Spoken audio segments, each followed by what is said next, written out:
Strong winds, hot temperatures in Nebraska today, and the threat for severe weather. It's so windy I have to sit in my car to record this. So what on earth is going on with this crazy weather?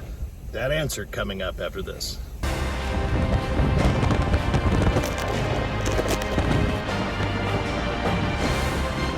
About traffic in the suburbs, but as you go back to these to Iowa City, I think anywhere between 6 to 12 inches in some places, especially in north central Iowa.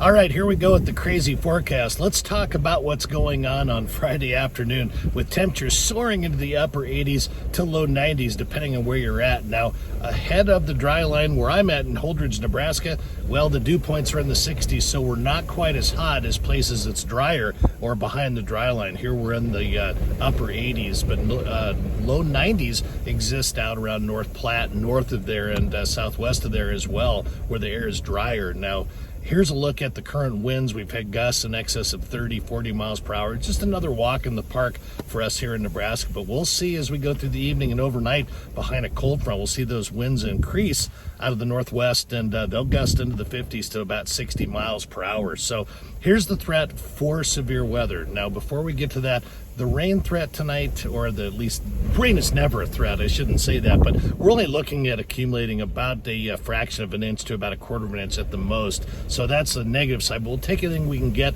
We just don't need the severe weather. Now let's talk about that. As we go through the rest of the evening, we're still looking at that enhanced risk for severe weather, 3 out of 5 on the threat scale. And the main threats initially as storms develop along or just west of Highway 183 along that dry line, we could see an isolated tornado initially, large hail, but then we'll transition into a wind threat as the storms congeal into a line. So as we look at the threats here, the bigger picture, we've got that enhanced risk, 3 out of 5, surrounded by a slight risk, the yellow area. And then as we look at the hail risk area, that hatched area means that hail larger than 2 inches in diameter possible, especially to the west of the Tri-Cities. The wind threat increases to the west of the Tri-Cities as we get through the evening, and that tornado threat, of course, is 5%. It means we can see a tornado or two. It's not an outbreak, but of course, if there is one, wherever you are, we don't want that to happen. But as I said, the best chances for an isolated tornado will be well west of the Tri-Cities, unless things dramatically change. But as I look off to my west, which is this way,